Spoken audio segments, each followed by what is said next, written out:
बसंत अद्भुत अवसर है, प्रकृति का अद्भुत उपहार है। अर्जुन ने भगवान कृष्ण से पूछा, आपको किन किन भावों में खोजूं, आपको जीवन में कैसे पाए, कहाँ कहाँ खोजे। तो भगवान कृष्ण ने बहुत सारी बातें कही।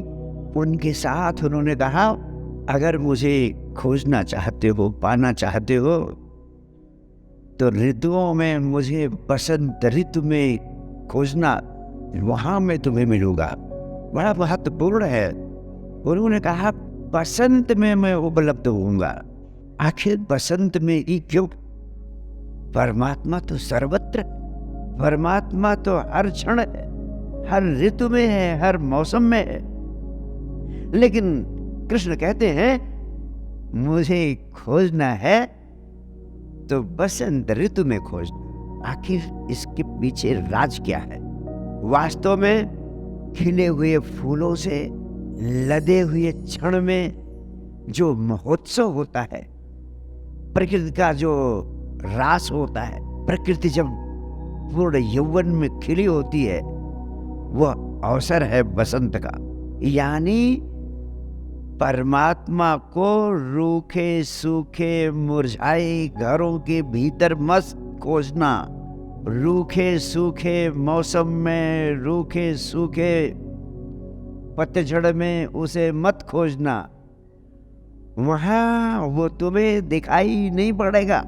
अगर सरलता से, सहजता से, आसानी से देखना चाहते हो तो वहां खोजना, जहां उत्सव है, जहां सब कुछ खिला हुआ है, जहां फूल हैं, जहां रस है, जहां राग है, जहां उत्सव है, जहां महोत्सव है, जहां आनंद है, वहां तुम खोजोगे तो सरलता से कृष्ण प्रकट हो जाएंगे, सरलता से कृष्ण तुम्हें दिख जाएंगे, सरलता से कृष्ण का अनुभव तुम्हें होगा, सरलता से परमात्मा की सुगंध तुम्हें मिलेगी।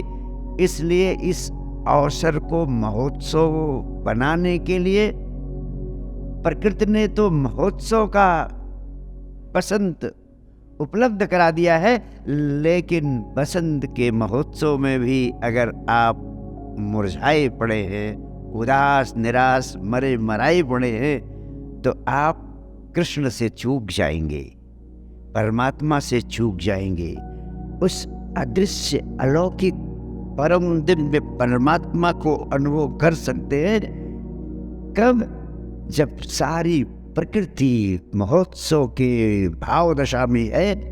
उस समय तुम भी महोत्सव के भाव दशा में हो जाओ। अगर तुम महोत्सव की भाव दशा में होने की कला सीख लो तो ये बसंत का मौसम आपके लिए आध्यात्मिक उपलब्धि का मौसम हो जाएगा, आध्यात्मिक उपलब्धि का क्षण हो जाएगा। क्योंकि ईश्वर अगर उपलब्ध होता है तो उन्हीं को उपलब्ध होता है जिनके जीवन में रस है, रास है, रंग है, उत्साह है, आनंद है। मैं चाहता हूं कि बसंत से शुरू करो, क्योंकि मरे मराए मुरझाए उदास निराश भाव दशा में जीते हुए तुम परमात्मा को, कृष्ण को, आनंद को, जीवन को कभी नहीं प्राप्त कर सकोगे। तुम जीवन से वंचित हो जाओगे। जब पतझड़ का मौसम हो, वहां तुम्हें कृष्ण को, परमात्मा को, परम आनंद को अनुभव कर पाना बहुत मुश्किल है। मौजूद है वहां भी कृष्ण, मौजूद है वहां भी परमात्मा, मौजूद है वहां भी सर्वशक्तिमान ईश्वर।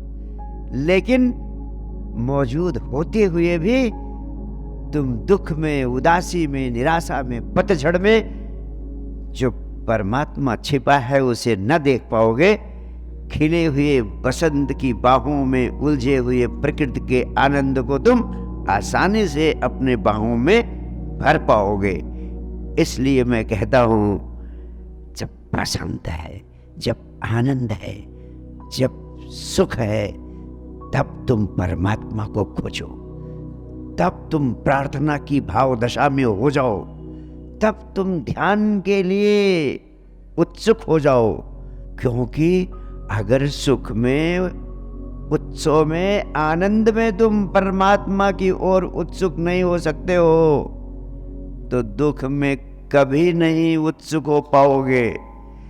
तुम्हारी जिंदगी की सबसे बड़ी दुर्भाग्य की स्थिति का कारण क्या है? सिर्फ यही है कि तुम परमात्मा को खोजते हो तब जब कुछ दुख में पड़ते हो, उदासी में पड़ते हो, तनाव में पड़ते हो। जो सुख में सुमिरन करे दुख काहे को होए। इसीलिए संत कबीर ने भी कहा कि उदासी का क्षण नहीं, सुख के क्षण को पकड़ो। और जब तुम सुख में होते हो, उत्साह में होते हो तो स्वतः परमात्मा के निकट हो जाते हो।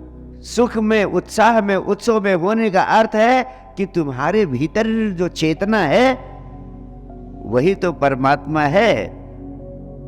वो जो तुम्हारे भीतर चेतना है वो खुशी के रूप में, उत्साह के रूप में, आनंद के रूप में प्रकट हो रही है। यानी तुम्हारे भीतर का परमात्मा प्रकट हो रहा है। इतना ही संदेश है उत्साह में होने का। और मैं आपसे कहना चाहता हूँ, अपने पूरे जीवन को ही बसंत का महोत्सव बनाने की कला सीख लो। मेरे धर्म का सार यही है कि पूरे जीवन को ही महोत्सव बनाने की कला सीख लो। और शायद पहली कौम है सारी दुनिया में हम जिसने परमात्मा को बसंत में देखने की धारणा की है। दुनिया का कोई धर्म इस गहन ऊंचाई को, इस गहनता को, इस गहराई को नहीं पकड़ सका, नहीं छू सका। हमने छुआ, लेकिन जिसने छुआ आज वही वंचित। जिसने छुआ उस ऊंचाई को, जो पहुंचा उस गहराई में, आज वही हिंदुस्तान की आत्मा, आप ही हिंदुस्तान की आत्मा है। अगर आपके जीवन में पसंद नहीं है तो इसका मतलब जिन ऊंचाइयों को हमने छुआ था, जिन गहराइयों में हम उतर सके थे, जहां न कोई पहुंच सका आज तक, हम उसको भूल चुके हैं, उससे वंचित हो चुके हैं।